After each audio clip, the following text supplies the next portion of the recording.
Live from the Pathway Studios in Johnston proper. You are live from the Path.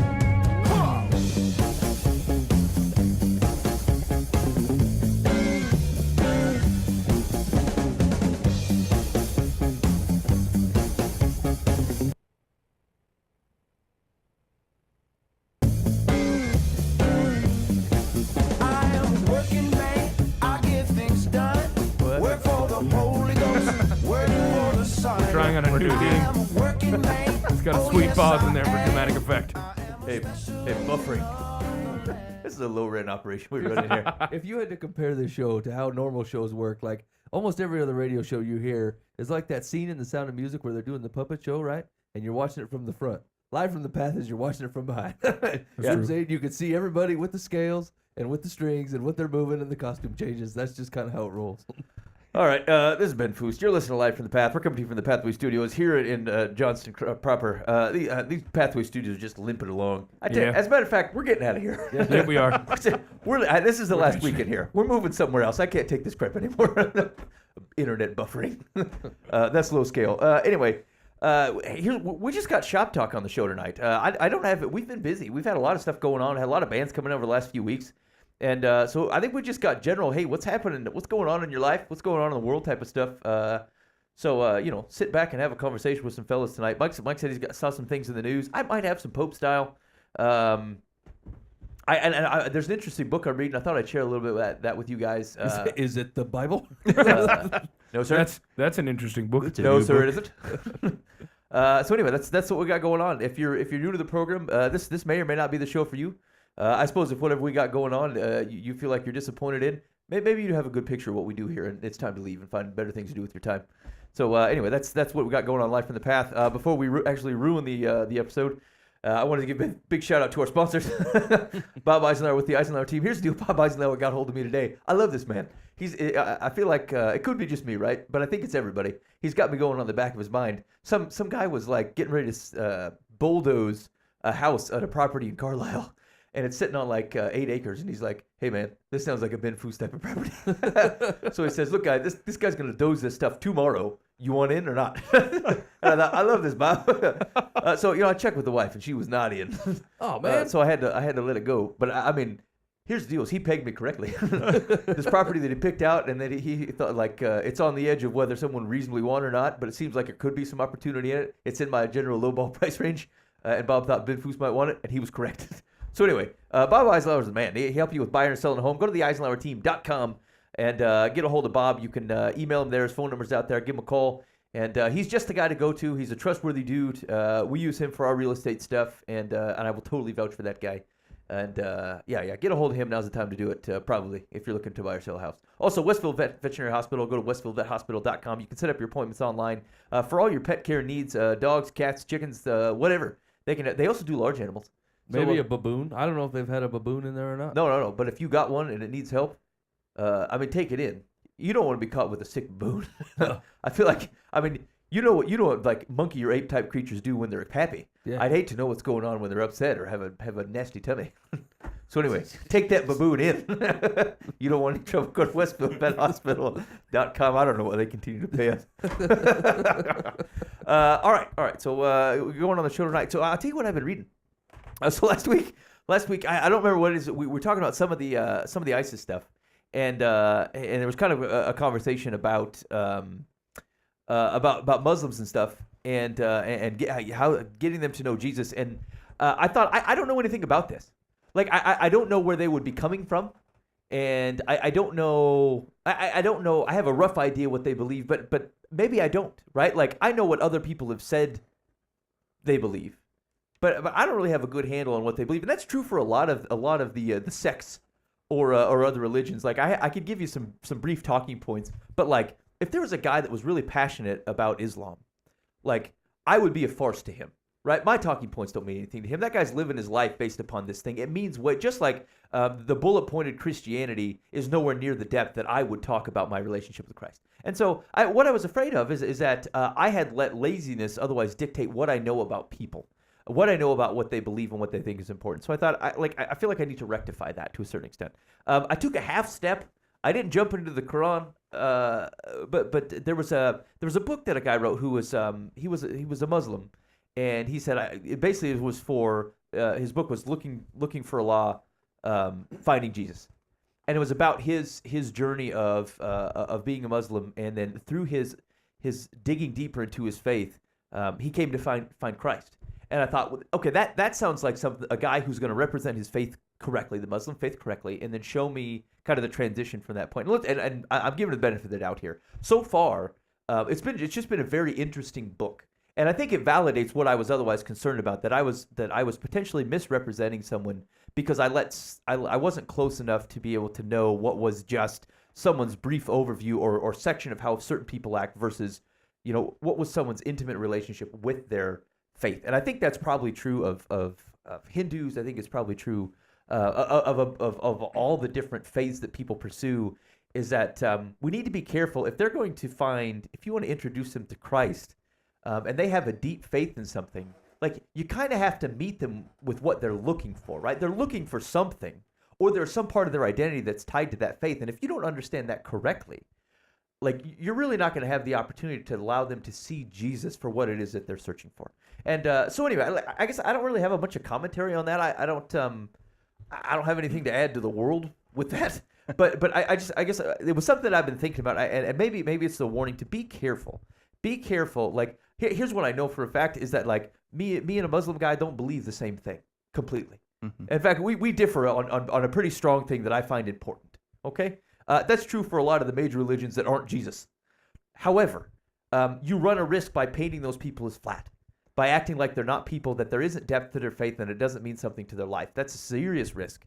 And they won't see Jesus if you're approaching them as if they're someone to be bullied, someone to be swayed, a talking point to be changed. I think it's kind of like, when Hollywood does a Christian movie and all the Christians get all offended and angry because, well, you totally misrepresented us. Well, most of them think they probably actually did some research. They just researched some obscure thing that they thought that they don't know if it's true, because most of them aren't people of our faith. Right, exactly. And when we got all offended, like, don't you even know? It's like, well, no, they don't. No, they don't. They don't. So they really thought maybe there were rock people in the Noah movie. I mean, there's some Jewish sect that kind of has that as part of their tradition. Yeah. They happen to interview that guy, and I'd never heard of that in my life until I'd seen some interview. A lot of that's true with like it's the squeakiest wheel, right? Like look at all the minority opinion holders that you're talking about here. The minority opinion holder put the rock people in the Noah movie. The minority of the Christians got mad about it, and then the minority caused a big stink about it and are protesting things, right? Like, like these are all small sects of what is normally like they don't show on the evening news that like there's a bunch of us down at the soup kitchen or something, right? But they will show the guy that's picking in a funeral because he's the minority and he's loud. And the same is true with the Muslims, right? Like when you watch a news story, they're like the Muslim faith, the blah blah blah blah blah. It's the minority causing a huge stink over there when most of them are like, hey, look, man, that's not us. No one interviewed me. I don't want these guys here either. Because religion or not, like they're just people trying to live, right? And we have the same amount of folks within the body of Christ as we do in the Muslim community that are like, they're not really full-fledged crazy folks. They're just people trying to live out their faith and do it honorably. And you don't hear from those guys. You only hear from the nutsos, Right. Yeah, and I don't know like how much experience any of you guys have had. Okay, this is going to sound pompous, of like being interviewed by the media. Dan, I mean you've had that. Yeah. And so, but like you never recognize yourself how someone has represented you in the media. Even there are things that you said. Sometimes it's things that you've said that they've kind of tuned a little bit. Sometimes it's not at all, or they've put a context around it that wasn't what you said. But like I've done a number of media things for when we were in a band, and like it always seemed like they were talking about something else. And it's interesting, the main way that the news is a business, right? That like it's people's job for people to be interested and pick it up, and they create the interest. And I think we have to be very careful about the types of information that we get about people and events from someone who's ultimately trying to sell you something, right? I'm not saying that there's not journalism that is thumbs up. That there are legit journalists, right? But ultimately they don't tell non-stories; they tell stories. And a non-story is a guy that works hard, submits to his faith, and lives a quiet life. And that's a lot of people. And then there's other people that make noise and that do things that are on the peripheral. And the peripheral guys are the exciting news. The guy that acts outside the norm, the guy whose actions are offensive to someone else, like that's it. Again, I'm not justifying how other people act. I'm not saying that there's legitimacy to things that aren't Christ. What I'm saying is that like for them to see Jesus, you have to treat them like people. And You got to know how to communicate Exactly. to them. It's kind of like you go to an evangelism training seminar or something, or you read a book on sharing your faith, and you're trying, this is the 14 characteristics of unchurched Harry and Mary, and now you're looking for that in everybody, and it's like they're just some person who's working next to you that you could just start a conversation Right. with. You don't have to have the 7 conversation starters that are in the book, and it kind of is very. It's just not very genuine. No, right. And you know what we treat it like? We treat it like people that don't love Jesus went to school on how to not love Jesus. Yeah. So that we can grab the characteristics. Well, I know and you're a attack them pagan. that way. Like they got a handbook of how to be lazy about not actually loving anything. I know we're enemies and all, but I'd like to try to bridge that gap a little bit today. And maybe there's danger in that, even as a Christian community. It's not that there isn't truth to some of those things describing these people, right? But it's that we've tried to we treat people who don't know Jesus as if they are a broad, cohesive group of folk. Yeah, that they know each other. They have meetings. They're very hard up on making sure that they don't know them. Right, and that, as opposed to the fact that there's a guy sitting next to me who doesn't know Jesus, and he's an intricate man, right? He has marriage issues. He loves softball. Trying to pay his bills. Yeah, and he drinks Bud Light, and that's the guy. That's not in the 12 steps to point him to Christ, but he's an individual, and he has a story, and I have a life that I can share with him, and that can help him understand Christ, as opposed to these blanket. Like, actually, that's where that pamphlet, the culture comes from, right? Everybody believes the same thing incorrectly. All we got to do is correct their wrong thinking, and things will be just fine. Things will be just fine. I feel like the example of Christ spending any time on earth at all would validate that it requires time to be able to try to communicate something, right? Because, I mean, he could have done an air pamphlet. He could have done the airplane before the airplane was cool and, like, dragged a banner across the thing and Jesus is Lord, thumbs up, call it a day. Flying around with a banner behind them. You don't Look even- at this. There, combat that miracle. You don't even know what that is. Anyway, that's what I got going. So, I mean, just hear me clearly. Don't open up your mind to heresy, but be open to the fact that there are people behind every belief, and they believe that for one reason or another. And until you understand why they believe those things, what you have to say about Jesus is going to sound irrelevant to them. Yeah, you got to get to know them as a human being first. Yeah. And yeah. Yeah. All right. I don't know. That's what I got going on. Actually, the news story that I was looking at this week actually fell kind of on those lines. It's about misunderstanding a group of people, and I feel like misunderstanding your role as the church.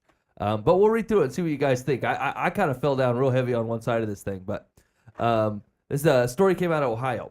Exotic dancers from an Ohio strip club protested topless outside a church Sunday and engaged in a few heated verbal exchanges with church members. Dancers from the Foxhole, a club, staged the protest outside the New Beginnings Ministries in nearby Warsaw, a church the club owner says has protested his business for years.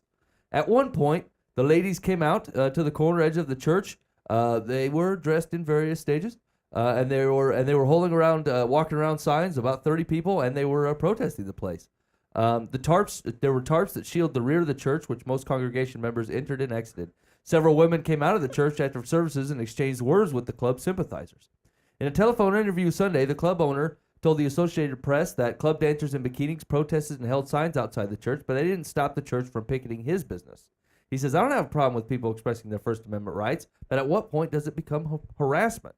Said George, who apologized to the public and other churches for Sunday's protest. But they backed us in a corner, and we have no recourse at law.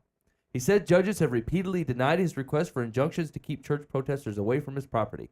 The pastor told the Tribune recently that the church members will persist in opposing the club. We know what we're doing is working, he said.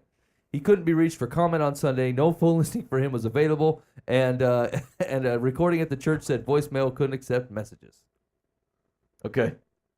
So the entire gist of the story is that obviously the church found that the strip club was a source of moral reprehensible behavior, and they started to protest it and cause a stink. And the strip club turned around and protested the church. And I thought, isn't this an exact picture of what you get when you protest morality like that is you get people blaming God for stupid things that you've done. You know what I'm saying? Like, I agree. We're not for the strip club. Like, on the whole, it'd be better if it wasn't there, right? But what you have there is a building full of people who are trying to fill a hole that they just can't fill with what they're doing, right? They're missing Christ in their life, and they're acting in ways that are apart from the Bible. I agree with that, right? But like, that should be all the more reason for you to talk to them and engage with them and figure out what's going on. But like protesting and doing it as a moral high ground, like what you've done is created a situation where people believe that God is against them, and that is not the truth. He's against maybe some things that they're doing, but like I don't know. I feel like it portrayed completely the wrong message. Well, once you start protesting anything, where do you stop? I mean, let's say the strip club goes away. Well, then what? They're okay with all the other sin going on? I mean, you can't stop ever because there's always something to protest. Yeah. You know what I'm saying? I mean, And there's going to continue to be, right? It is a fallen, sinful world. exactly. You're going to protest your own sin? I don't see you holding up a 24-hour vigil at your own place when you told a lie to your boss that day. You know what I'm saying? Standing outside your own door going, Mike's a liar.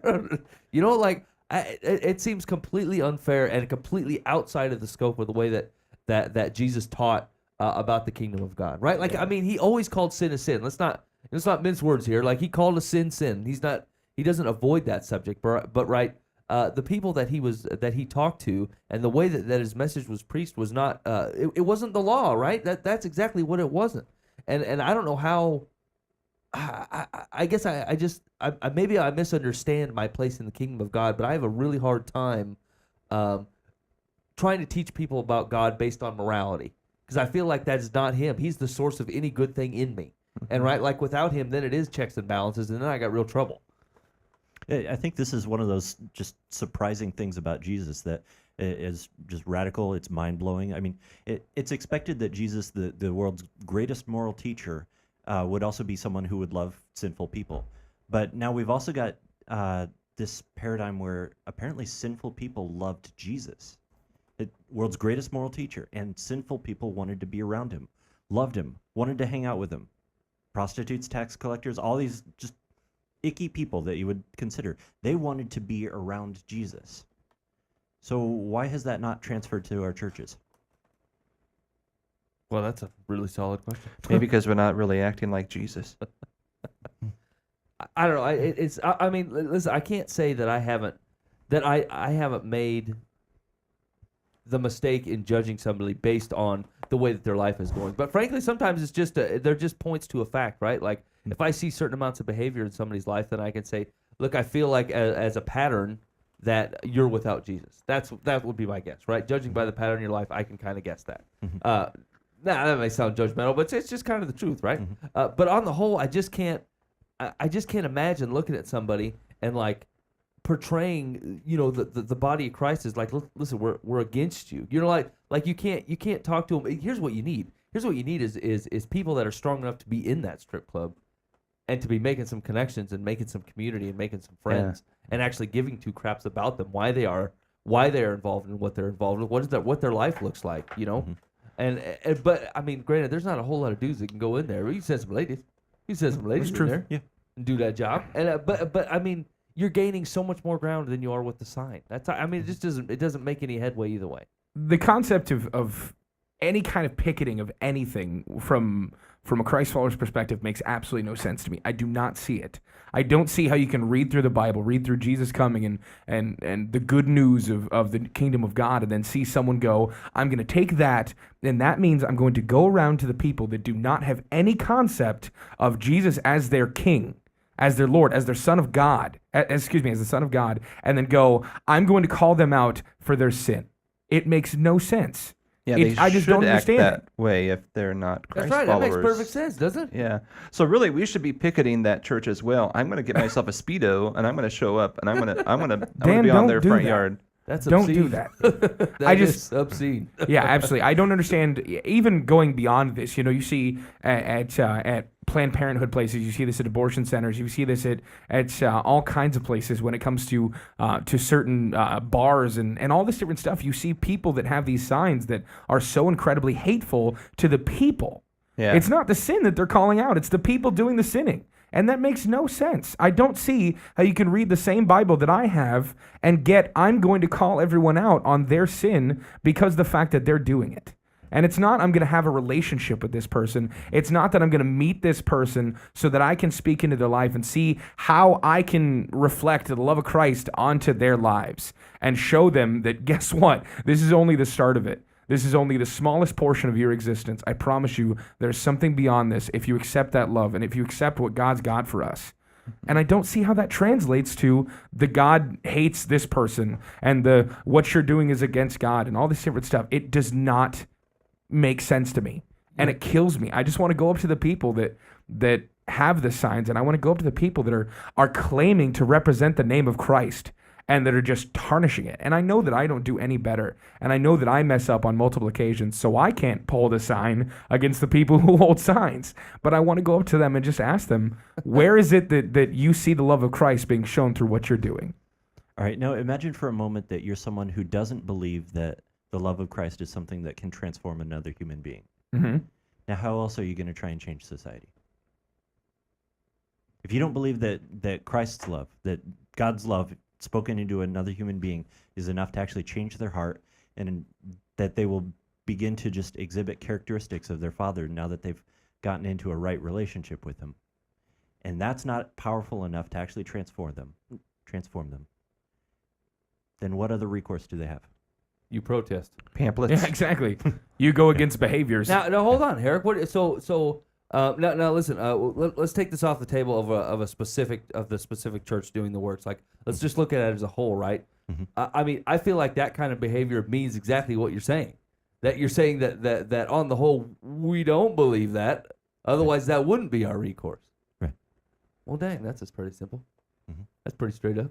I mean, here's actually what I thought after I read the story. I thought, and I lack this too, like a certain amount of discernment that can see things for what they are, right? Like we fight things 5 steps away from the source. We know what the source is, right?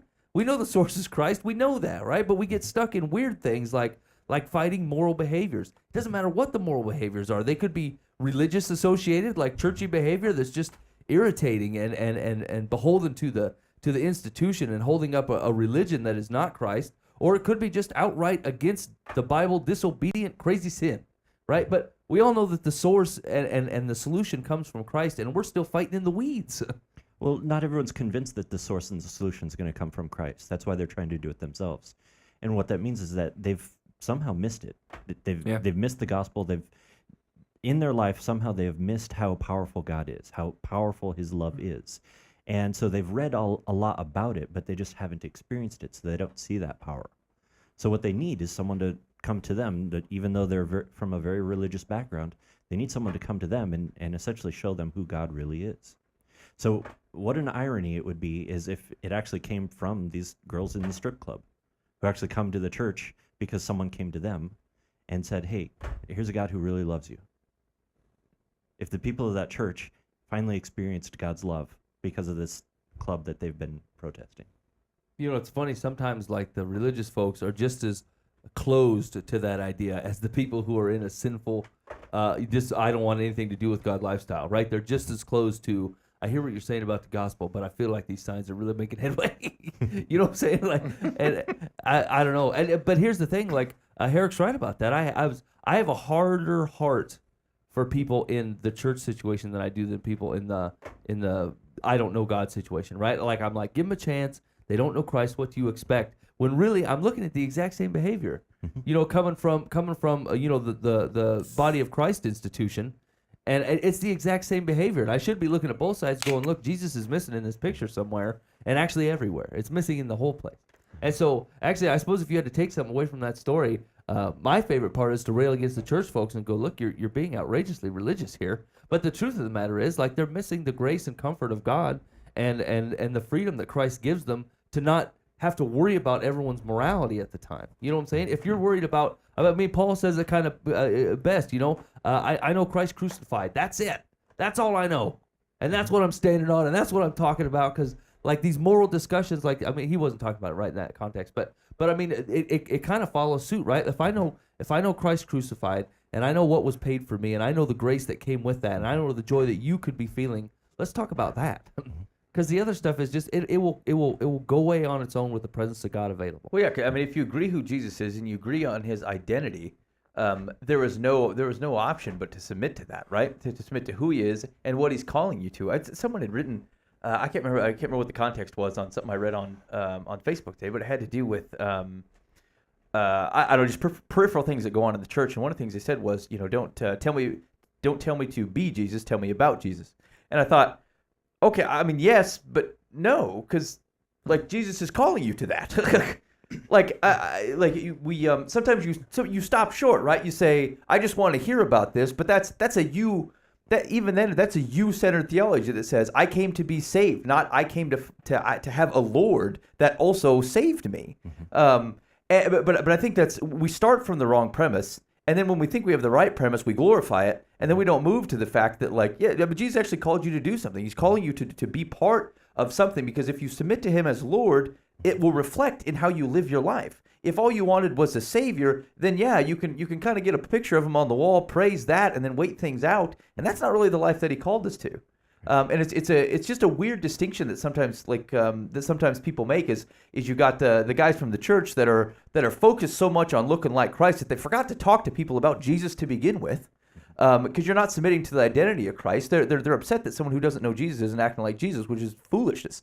On the other side of that, we get caught up in saying, I just want you to know Christ, and that's true. But to be honest with you, if you really know them, it will change your life. It has to. You cannot submit to someone else running your life and not have it change unless you yourself are also God, and you're not.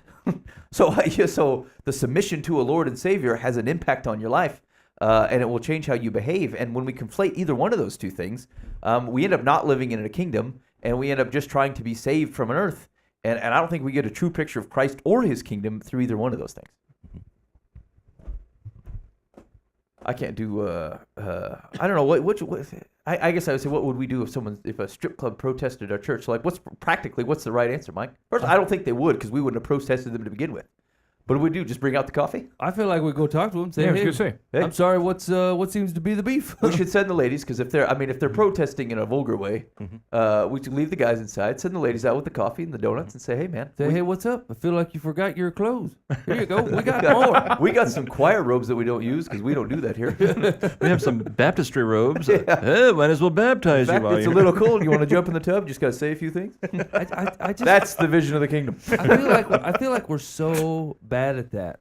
Like I just feel like we're so bad at recognizing, I don't know, the sin within ourselves compared with the sin with others. We're just so bad at recognizing that we're all part of the same creation, and that offer extends to everybody. We feel like when Christ began that sanctification in us, that we're not there anymore, and so it almost comes with it an inherent pomposity to it. An inherent arrogance that I know something. I'm better off now, and all those things are true. But like if you lose the heart to realize where you came from and the people that are still stuck there, like we just have a hard perspective that way. To be able to look back and say those there are people that are still without Christ, and like I don't remember what that feels like. I get shadows of it when I'm in a particularly disobedient time, but like I don't know what it fully means to feel alone and without that presence, And so like. Without that perspective, we separate ourselves into camps, and then we business plan it like it's us and them, and it's just not the truth. Yeah, that's straight up foolishness. How did that happen, Herrick? How did we get here? What have we done with ourselves?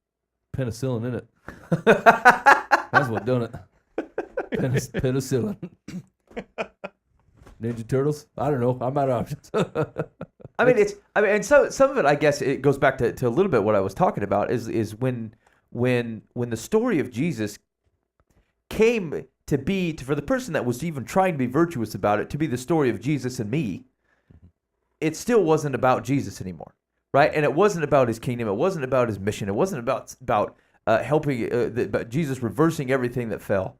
It was about Jesus and him coming to pick me up in his yellow cab and take me to heaven when things were done. And I suppose we can lose sight of the fact that we were once without Christ because we felt some sense of completion when we had Christ, and that was a misunderstanding of the completion, right? At the time that we thought, okay, step one is complete, I am saved. Now I have options as to how much I do after that point, as opposed to the thought that no, I have been brought into a kingdom in which the work of Christ continues, and that is part of my responsibility, living on heaven on earth today. And if I am not doing that, like, there is no sense of completion. But I think we saw it as a step one inch into the pearly gates, and we're good. And then we'll just wait it out. Yeah, I see a lot of just churches out there that will kind of fall into one or two camps. There are those that will just kind of continue on doing the pattern that they've always done, and they're pretty good about obedience. But as far as going out and proclaiming a message, they kind of drop the ball on that. On the other hand, there are churches that do a very good job of going out and proclaiming a message, but quite often the emphasis of the message is just trying to get you into some kind of a membership type of a deal. They'll explain the gospel in terms that might describe how Jesus has taken care of the sin in your life and presenting Jesus as the Savior. And it's great. Jesus has saved you. Now what? And they don't really have an answer for that. The other churches do. They have a very good example of how to live and how to be obedient, but they just aren't going out with a message. Then you've got these churches that are going out with a message but don't really have that model of obedience and lordship. Right. If these two churches can get together and have this complete picture of Jesus where he is both a Savior and he's a Lord, then you have an answer to people of, all right, what do we do next? Right. Yeah, I don't Now know. that- Go see that guy. Yeah. He seems Yeah. to know what's going on. That's kind of the complete package. We want to know, first off, how does Jesus relate to me, but then also what do I need to do for him? So Right, because if you're describing Jesus correctly on how he relates to me, it should naturally follow to be, okay, now what do I do for him? right, yeah. It is not a yes, now I know how Jesus relates to me, and now that I've been saved, I should put some work in as a thanks buddy. You know, he's not looking for a thanks buddy. Like, it's part of the package is to live in his kingdom. And to be honest with you, like, I don't know who's opting in for an eternity when living in his kingdom. Like, if you don't want to do that, then like the salvation I'm not sure helps you. That's like someone like saving me into a vegetable store. And like, yeah, I mean, I might No, have thank you. I might have an eternity free access to this vegetable store, but I sure as heck don't want it. Who wants to spend an eternity with the vegetables? Okay. All right, Buva. Quit protesting the ladies. All right, I'm done. Okay. Solid. We've All right. solved the world's You problems. guys won me over. Here we go. Dear Life from the Path. I am a 62-year-old male. My problem is I've never been married. And when I go on dates, women always want to know why I'm still single. The reasons are financial and also that I'm allergic to cats. No, those are not the reasons. They're not the reasons. Wait for it. Wait, is that Sidebar, a lot of women own cats. Here we go. Okay. I have never made much money, and I live with my mom. Oh. I can't afford to move out, and even when I had a place of my own, it didn't make much difference. I'd like to be married, but this has become a catch-22. No one wants to marry me because I have never been married. I have looked this issue up online, and it is a huge problem. Women definitely discriminate against never married men. My wife didn't when we married. Sometimes I wonder if I should lie and say I'm a widower. Absolutely. Yes, make up a dead wife. What can I say to women who interrogate me about this? Okay, ready? Hey, listen. Sometimes the Lord's provided common grace for everybody, which is they don't have to marry you. All right, here's a $30 investment. Get a wedding ring. Now go pick up some ladies. That might help. My advice would be go and watch Failure to Launch. It has all the answers in it right there. This is you, just 40 years down the road. Holy cats! First of all, but you may perhaps have a poor view of women. What do I tell these ladies when they interrogate me? That's right. How do I tell them enough to get them to marry me? No doubt your charm has swayed many a woman. Cat women. Women alive. Women definitely discriminate against never married men. That is not true. He's 62. When you get to that age, women just like you if you're breathing. Yeah, I mean, Yeah. I mean, they chase after the single guys. here's the thing. Like, I know guys that are like 45, 50-year-old bachelors, and I'm suspicious of them. I'm like, what have you done with you? I mean, seriously, what have you done? Not to be crass, right? But like, let's say the problem they have with him is that he lives at home. He's 62 years old. His mom is not going to be around that much longer. Any self-respecting woman would be able to put that together and go, after she's gone, we get the house We get to spend time together. So like all the barriers that he's proposed, I just don't think are legitimate barriers. I think he's a drooler. Okay, here's the thing. We know way too much about this man, and everyone's avoiding the obvious answer. He's not marriage material. No, yeah. Here's the thing. He's allergic to cats. He don't make any money. He lives with his mom. He wants to tell lies. Yeah. And he's more interested in convincing a woman to marry him instead of building it on some kind of foundation of trust, and we're going to do this life together. Yeah. I'll bet you he has about $7 million in his bank account. He's 62. He's lived an entire career. I don't care what his job was. He could be working at McDonald's, and you have no. You're living with your mom. You have no wife, Wouldn't no you children. find that? But I mean, what if he's a spendthrift? He doesn't Yeah. have any money, and like he's basically spent it all on himself his whole life. Well, and he on has what? nothing. He made it sound like he had tried to move out, A right? Star Wars collection or something? I mean, I what's don't know. I didn't say Why that, not? Dan. comic books? Don't make fun of Booba. Invested in real estate back in 2005. Right, and it hit the bubble. There you go. Yeah. Oh, wait. So our legitimate advice for him is to say, You're single. yes, yeah, you're Yeah, not marriage live with it. material. Find other things that I don't know, put joy into your life. This is get not a gonna hobby. be- You're done. You're done with ladies forever. Actually, I would say start by talking with God about your singleness because you need to make peace with that. Yeah. At 62. I'm not saying he's going to change that for you. I'm just saying he needs to help you make peace with this. Yeah. But if your basis of trying to get a lady is, what lie do I have to say to get her to marry me? You're not the man for any woman. Right. Should I make up a dead woman? like, Like that's this guy. This guy goes, man, having a lot of trouble with ladies. You know, I could probably make up a dead one. Maybe if they knew that someone died in my care, then they would absolutely want to marry me. I bet I can couldn't get a have thought kiss on that the cheek through. if I said I got a dead Ethel. That'd be great. he couldn't have thought that through. Hey, where's she buried? I don't know. Yeah, Exactly. In the basement. I'm not Where sure. was your honeymoon? What was she like? She had eyes and a shining She liked personality. puppies. You know what? I don't like to talk about this. Makes me sad. What's your favorite thing about her? She just was there. She was really quiet. She was my favorite. She was my sweetums. She always helped me meet other people. She had a cat, and now I just can't stand the sight of Can't cats. stand the sight of cats. And she never asked invasive questions. She gave all of our money to her stepkids. She knew when to shut up. Here's what Move on. Here's what Secular says. Secular says, if you lie about the fact that you're a lifelong bachelor, at some point the truth will come out. Yeah. And your credibility will be shot. That's why I'm advising you to tell the truth, the whole truth, and nothing but the truth. Your marital status is nothing to be ashamed of. Not everyone is meant to be married. Correct. True. You say you are 62 and live with your mom because you can't afford to live on your own. Has it occurred to you that you might not be able to afford being married? Also, marriage is a big adjustment for anyone, male or female. There's no guarantee that a person who has become set in his or her ways can successfully make that transition. This is not to say that you shouldn't have companionship, but you don't need a wife for that. A good friend or several could probably provide. Okay. Yeah, I don't disagree. that's fairly sad. I'd be interested to know his response to This that. guy's a winner. I feel like him. launch. All right, here we go. Dear Life from the Path. My husband of 30 years had an affair a year and a half ago. We struggled through the aftermath and are trying to restart our relationship. He remained in touch with the other woman until she finally pulled the plug on him, and now he has no interest in talking with me about our relationship or how to improve it. He is distant and refuses to say I love you. He doesn't initiate hugs or kisses. He will initiate sex every so often, but I'm usually the one who seems to need more contact. When I question him, he tells me everything's all right and I am making a mountain out of a molehill. We have good times, but I really feel his lack of affection. I don't want to leave this man. I love him dearly and have for many years. Should I keep waiting for the renewal, or has my membership here relapsed and I'm just kidding myself? Here's the deal. When the law came out of the Old Testament came out, and it was actually kind of what we were talking about. It was based on morality and rules and things to identify sin, right? And then Jesus comes along and says, the things that I'm talking about are the things of the heart. So the sin itself is not the deal as much as it is as your heart behind them. If you're even considering doing something in this manner, you're in sinful territory.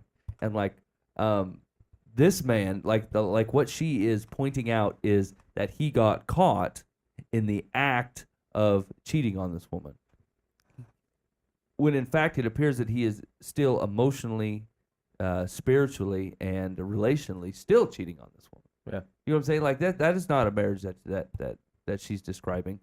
And so it's funny how often that Jesus seems to just nail it right on the head. We're talking about We're talking about acts of the heart and not necessarily physical acts, and that's what she's holding on to, as if once the physical act was over with and the connection with that other woman was gone, that now voila, you're back to a marriage, and that's not the deal. Like, I mean, now granted, she the marriage is absolutely worth saving. It's absolutely putting some time in, but like, she has to be able to see that for what it is first, right? It's the same thing with the church protest and the strip club, right? Like, you have to be able to see things for what they are. And what you're looking at is not a man who just fell off the wagon, accidentally physically cheated on her, right? Like, he has a pattern of behavior that supports a physical or that supports a physical and emotional affair, right? And you have to be able to see that for exactly what it is, and not think that the two are separate. Yeah, he's checked out of the relationship, and it's going to take a lot of work. It took a long time to get there.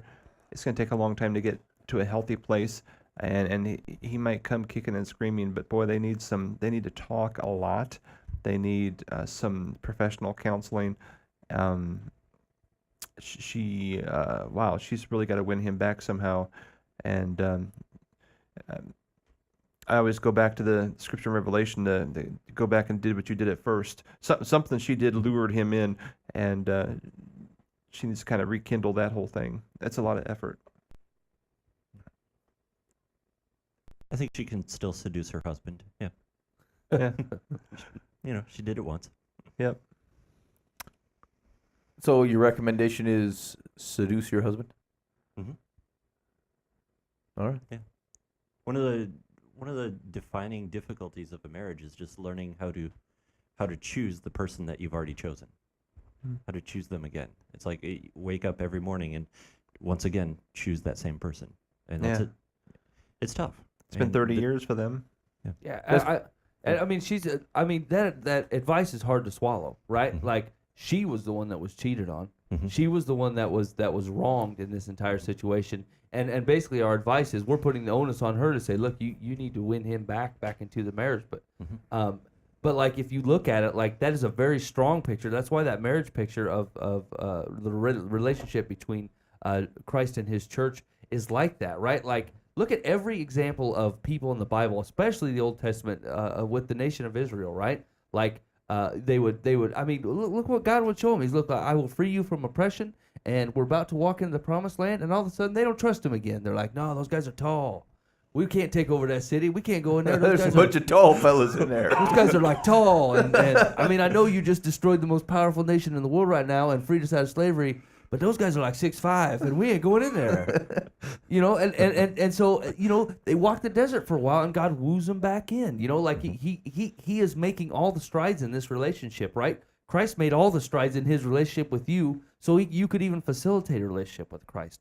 And so, like, people look at marriage as like, I agree the husband has some deep repentance to go through and some trust to earn back, and that is going to be a very tough road for him.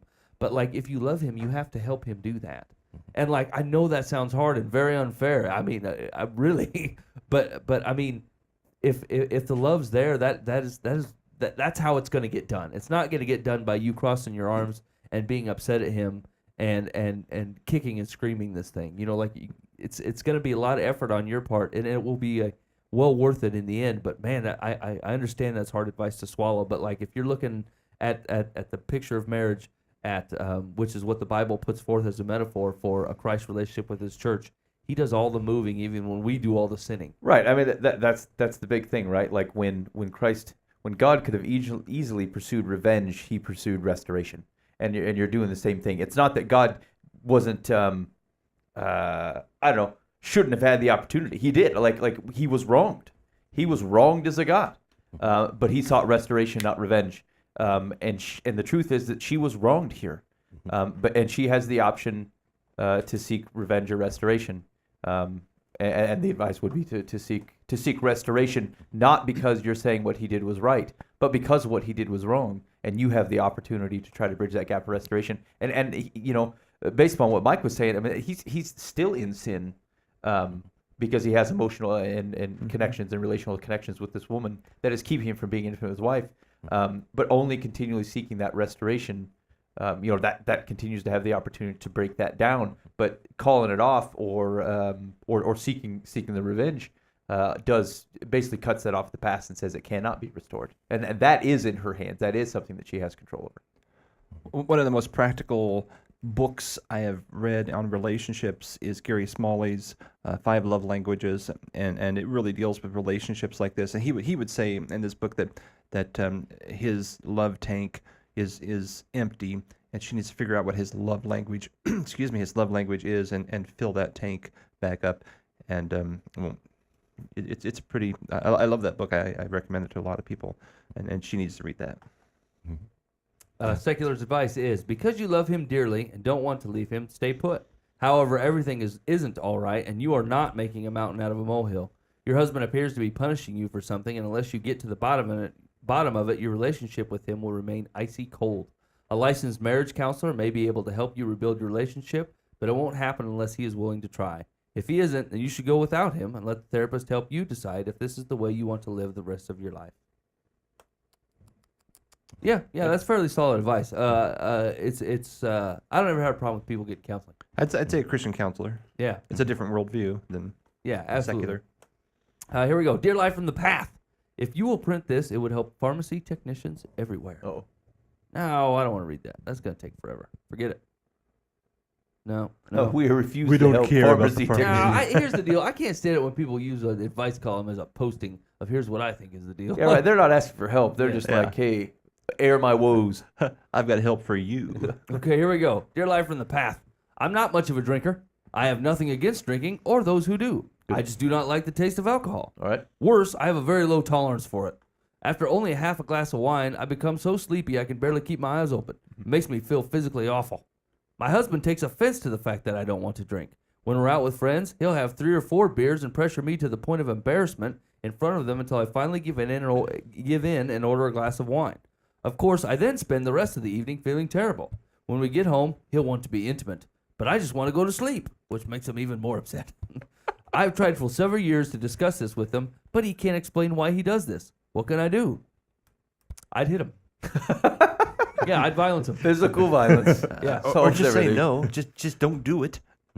No, Don't drink it. No, I feel like I'd hit him. Here's the deal. He's embarrassing you on purpose. Yeah. That is not an honoring move at all. So if it was just one thing, be like, drink. No. Have some drinks. No, you should drink. No, I don't want to. Like at your own house, you can totally ignore him. But he's like going out of his way to make a fool out of you and embarrass you and not honor you in front of people. I'd hit him. He's a buffoon. He's obviously a buffoon. Who were I'd order the glass of wine and throw it at him. Oh, there you And go. then make him pay for it. Absolutely. Okay, that's not great advice, Mike. What do you mean? I don't know. He seems like a bit of a. I mean, he's a bully. Yeah. Oh yeah. Yeah, I mean, so not only is he a bully, but I don't know. I mean, I could be reading into her voice a little bit too much, but like, I don't know. It seems like she feels a necessity to comply to both the drinking and the intimacy. That's all. I'm sorry, what part of my advice was no good? It is just because he's acting like a fool it doesn't help the situation to escalate it by throwing wine. Why in his is that face. an escalation? He's not going to waste his money on another one. I've proved my point. The buck's got to stop somewhere. Well, it could also stop with just a no. Yeah. That's Yeah, a way to stand up to a bully. No, I'm not going to do that. Oh, you really should though. No, I'm not going to. What if he's not as buffoonery as you're saying? What if he gets oppressive about it? Then you throw it at him. When can I throw it at No, him? it is never a good idea. If he amps it up, your job is to escalate it further. You're an idiot. What actions does he have to take so I can throw this at him? You never get to throw it at him. What is this It's crap? off the table. Your pseudo violence is off the table. I'm going to protest the bar. Crap. Oh man, I'm disappointed. Not only this man, but any friends they may be hanging out with who also like tolerate this idiocy. Yeah, that's pretty awkward to sit around. I don't know, but Yeah, people put man, up with that alive. stuff all the time. You ever hang out with a married couple where they're bickering back and forth? You don't ever like stick your 2 cents. Hey man, you should be nicer to your Yeah, wife. it's really kind of none of your business. I mean, You're it's just kind like of sitting there going, she's "Boy, a big that's girl. rough." She can say no. I don't know. I would say that if I thought the guy was overbearing. If I had a friend that was being overbearing with his wife, I would most certainly would say something about that. Well, you wouldn't throw nothing at him, huh? I would not throw anything at him. No. Well, good to know. I'm going to run my yap all I want. And the worst I'm going to get from Ben is a good verbal tongue lashing. I'll hit you. And you get to go home and be intimate. Hey, Ben might yell at me. Boo-hoo. Practical advice for this woman? This guy's a jerk. Stop going out with him. It's her husband. I don't care. That doesn't mean you have to go out with the guy. Now, here's the deal. I would I be think Boova's supportive. kinda right on that. I would be supportive of not leaving the house. Yeah, absolutely. If this guy is refusing to be an adult, is refusing to be in a relationship with a woman, and is refusing to honor her, then she needs to get herself out of that situation. And I'm not saying get herself out of the situation by leaving the guy, because obviously talking to him is not working. Stop going out with him. If when you go out, he's oppressive, he's being a bully, he's badgering you to the point of embarrassment in front of your friends aren't going to stick up for you, don't go out. Tell him no, because ultimately every time this is what happens. I'm not going out with you again, because what you're going to do is you're going to have your 3 or 4 beers, you're going to badger me about drinking even though you know it makes me physically ill and I don't enjoy doing it. I'm not going out with you. Yeah, arm candy ain't free. You have to treat me well, all right? Leave the house. Respect me, honor me, I will spend time with you. Don't do those 2 things, you do not get time with me. Yeah. I actually, I'm on with Boova's advice. I think that's the right way to handle it. Just don't go. Flag the tape. Yeah. Flag the tape. Boo was right. Here we go. Here's secular advice. Your husband is a drinker. He may be self-conscious about the amount he imbibes and feels less so if he has a drinking buddy. That's probably true. That's Yeah, you. that's true. Willing or not. To He's say- not exactly a heavy drinker. Oh, he says that she says he does this after 3 or 4 beers. He doesn't say that's the end of it. Just Yeah, after that's 3 or true. 4, he starts Okay. to be a rhino. To say the least, his behavior is inconsiderate, and I mean all of it. When someone is involved with a problem drinker, and from your description of his behavior, your husband is one, the place to start looking for answers is Al-Anon. To find a meeting close to you, go to alanon.org. Please do not wait. Oh, the recommendation is that she go to the Al-Anon meetings? Yeah. Say, look, I ain't going drinking with you, but I'll go to Al-Anon and find out what's your deal. Maybe you can join me. I'm sure that'll be received well. Yeah. When is bringing up sin in someone's life ever goes over very well? I don't know, but that's like saying, hey, I don't have any problems, but you do, and I'm going to go learn more about it. I'm gonna learn how to not help you with your problem.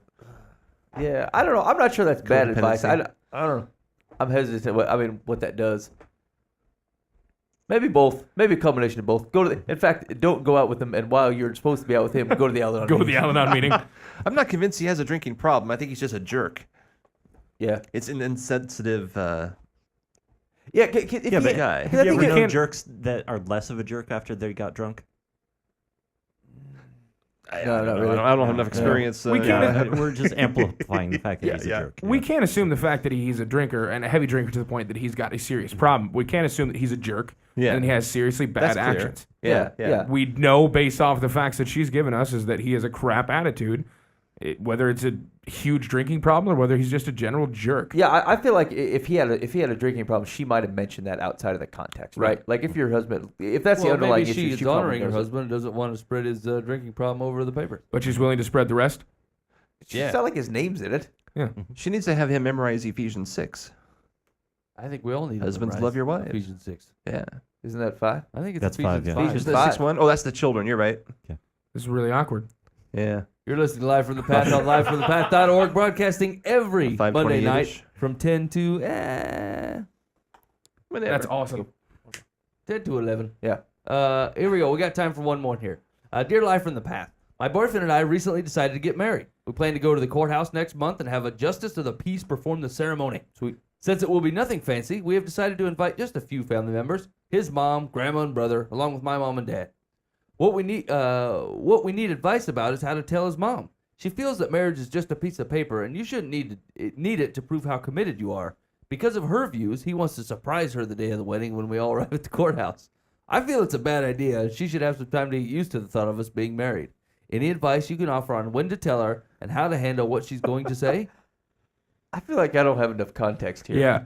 I feel just like like the son to is- surprise mom with my marriage. Yeah. Mom says marriage is just a piece of paper, and you shouldn't have to have it to be able to prove. Well, your Fine, marriage. mom can have that feeling. This is her son, and her son wants to get married. Deal with it.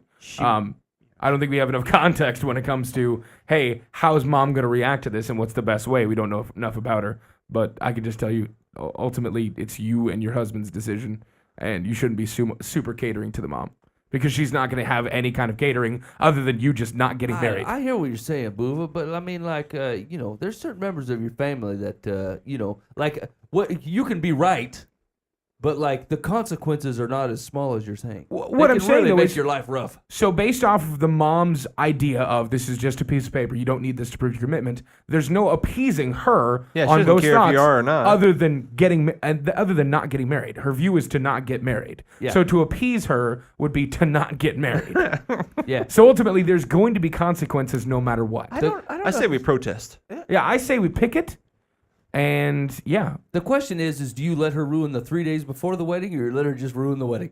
I just let her ruin the wedding. Tell her to surprise. Hey, let's go out to But lunch. Hey, they're let's not swing by having the her courthouse. sorry, she's not. She is or is not invited to the JP. She's invited. she's invited. So she's gonna get there. It's like, what am I doing at the JP? Yeah. And then check my realize, birth records. oh no, Brian's getting married. Yeah. Brian's She's the gonna son's figure that out. I'm sitting. They'll be like, let's Yeah. stop at the barista close to the JP. What kind and they'll of be like, dunce hey, woman is this? They Well, can't we're- figure out. We're going to the courthouse. Why are you dressed so fancy? They didn't say how they were gonna do it. I've been indicted, Mom. Just come to the courthouse on Thursday. Come on. So it's going to be a surprise, right? Yeah. I don't know what a ceremony looks like. I would there. just not have Yeah. her. Just don't have her go. Nah. I mean, let her know ahead of time and just, stick to your plans. Just say, hey, That's we're getting married on Tuesday. If you want to show up, great. If not, That's a good thought. Is Mom, we're getting married. That's going to happen no matter what. If you'd like to be there, we'd love to have you. But I know your thoughts on this, and you do not have to be. yeah. Otherwise, you can just meet at the old country buffet afterwards. Hey, exactly. I don't understand her problem with this JP wedding. If it's She's just like marriage in general. if it's just a piece of paper, that's pretty much what you're getting. Like you've eliminated all the frivolity. Yeah. You've applied for a tax document. So I feel like this woman should agree with this. Well, yeah, but the woman's going to try and talk them out of this tax document, essentially. I don't understand that position. There's a financial obligation involved in it in case of divorce. Oh, they didn't talk about whether they had a prenup or not. I don't know. Like I get people. Something tells me they don't have a prenup. Like guess. I've seen people argue against marriage from like emotional connections to people, but like never to say, hey, we want to be connected, but we don't want the tax benefit. Like that just seems like a weird angle to be all in a hot and bothered about. If it's sacred to you, then it should be more. If it's not sacred to you, the least you can get out of it is a tax document. I just don't understand this woman's position. I agree. There's no She's- rationality in her Well, thinking. that's why the question is: do you just spring it on her, and so her unpredictable behavior can be confined to one day, or do you tell her ahead of time and let her go ape crazy for 3 days? I just don't I don't get the point of telling her ahead of time. Like why not just tell her after it's done? What does it matter if she doesn't care about it at all? I just don't. What do you? That seems like your own consolation. Because there might be a difference between what she says she believes and what she actually believes. Well, that could be Come true on, for you've met anybody. women. Yeah. Seriously. So she might say, it's no big deal. And then later on, it's like, oh, I wish I had been invited. But, Well, that's then, true. Mom, you shouldn't have said marriage was just a piece of paper. That's assuming a level of maturity that you can't always How make old of is this everyone. woman? She's 62. Her son still lives with her. Hey, we know a single 62-year-old guy. That's right. I can marry you off right now. All right, secular advice. Secular says, I agree that your boyfriend's mother should be told beforehand, and the good news should be delivered by both of you. When she delivers the predictable marriage is just a piece of paper comment, you should respond that the piece of paper is an important one to you and your boyfriend. Tell her that she's doing this because he loves you, and in the event that anything should happen to him, he wants to provide for you. If she gives you an argument, remember that you're asking for her blessing. What? That was a dumb explanation. You can provide for someone without being married to them. Hey, it's not my advice, Ben. Were you going to let me finish it now? Yeah. Not her permission. Done. You've been listening to Live from the Path. And thanks for hanging out with us this week. Hey, if you're on the podcast, you get a break this week. Nothing else going on. We're going to let you go. If you're on KTA, we're going to let you go. Thanks for hanging out with us on Live from the Path. We hope to see you next week.